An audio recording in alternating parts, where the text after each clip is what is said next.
সকাল 7টার মধ্যে আমরা ফিলিপাইন এম্বাসির জন্য বেরিয়ে যাই। আর বাসার সামনেই কিন্তু সিএনজি অপেক্ষা করতেছিল। গতকাল বিকেলে প্রচন্ড ঝড় হয়েছে এবং সকালবেলাও হচ্ছে বৃষ্টি হয়েছে। এত কষ্ট করে ভোর 5টায় ঘুম থেকে উঠে শেষ পর্যন্ত এম্বাসিতে গিয়েও কিন্তু আমরা ভিসা জমা দিতে পারিনি। লাইফের প্রথম এমন একটা সিচুয়েশনে পড়েছি যা ছিল আমাদের কল্পনার বাহিরে। একটা অনাকাঙ্ক্ষিত ভুল আমাদেরকে একদম উচিত শিক্ষা দিয়ে দিল। আসসালামু আলাইকুম, কেমন আছেন সবাই? হাসি মুখেই কিন্তু এম্বাসির উদ্দেশ্যে রওনা দিয়েছিলাম, কিন্তু কে জানতো যে আমাদের জন্য এইরকম একটা সিচুয়েশন তৈরি হবে। জীবন চলার পথে আপনাকে কিছু কিছু ভুল এমন শিক্ষা দিবে যেটা আপনি সারা জীবন মনে রাখবেন। আগের দিন রাতে আমার হাজবেন্ড সব কাগজপত্র গুছিয়ে সব ফাইল রেডি করেছিল, কিন্তু কে জানতো এর মাঝেও যে একটা ভুল হয়ে যাবে। আর রাস্তায় কিন্তু বৃষ্টির দেখাও পেয়ে গিয়েছিলাম। আমরা হচ্ছে সিএনজি দিয়ে জুরাইন চলে গিয়েছিলাম, তারপর জুরাইন থেকে হচ্ছে আমরা আরেকটা সিএনজি নিয়ে বাড়িধারা চলে গিয়েছি। আর সাথে কিন্তু আমাদের এক বড় ভাইও ছিল, দিদার ভাই। অনেকেই আমার আগের ভিডিওতে দেখেছেন যে আমি এর আগেও ফিলিপাইন ভিসা করেছিলাম। ভিসা পাওয়ার পরেও কিন্তু দুর্ভাগ্যবশত ফিলিপাইন যেতে পারিনি। আর তাই আবার নতুন করে আমরা ফিলিপাইন ভিসা নেওয়ার জন্য অ্যাপ্লিকেশন করেছিলাম। আজকে আমাদের এম্বাসি ডেট পড়েছিল, কিন্তু কে জানতো যে একটু পরে আমাদের দুঃসংবাদ শুনতে হবে। আমার হাজবেন্ড গিয়েছিল ফাইল জমা দিতে, কিন্তু সে ওইখানে গিয়ে দেখে যে ফাইলের ভিতর কোনো পাসপোর্টই নেই। মানে ভুল করে বাসা থেকে হচ্ছে আমরা পাসপোর্ট না নিয়ে চলে আসি। এরপর কি আর করার, তাড়াহুড়ো করেই হচ্ছে আমাদের দোকানের এক স্টাফ ছিল,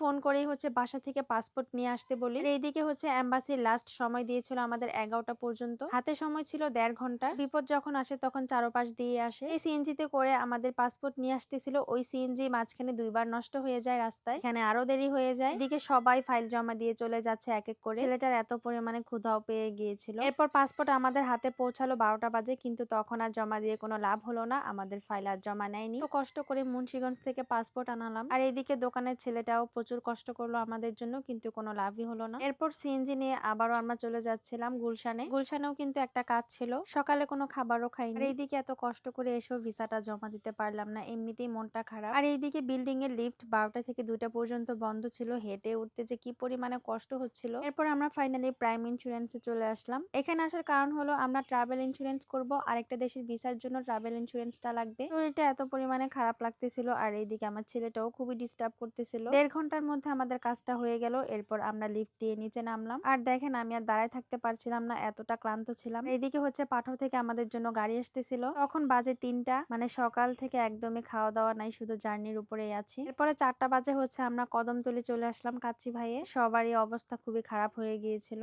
এখানে হচ্ছে আমরা কাচ্চি অর্ডার করেছিলাম, সাথে হচ্ছে তেহারি ছিল। আর লাকিলি হচ্ছে কাচ্চি ভাইয়ে গিয়ে আমরা ডিসকাউন্ট পেয়ে গিয়েছিলাম। কাচ্চি ভাই থেকে আমরা 2 দিনই অফার পেয়েছিলাম। তো ওনাদেরকে জিজ্ঞেস করলাম কিসের জন্য এই অফার, পরে ওনারা বললো যে আমাদের কোম্পানি থেকেই দিয়েছে। আমরা 530 টাকার মতো অফার পেয়েছিলাম। তবে হ্যাঁ, কাচ্চিটা ভালো ছিল, কিন্তু তেহারিটা মোটেও ভালো হয়নি আজকে। এখানকার তেহারি কিন্তু খুব মজা, আমি খুবই পছন্দ করি। যাই হোক, সপ্তাহখানেক পরে আমরা আবারও ফিলিপাইন ভিসার জন্য অ্যাপ্লিকেশন করব। আজকের ভিডিও এই পর্যন্তই। আল্লাহ হাফেজ।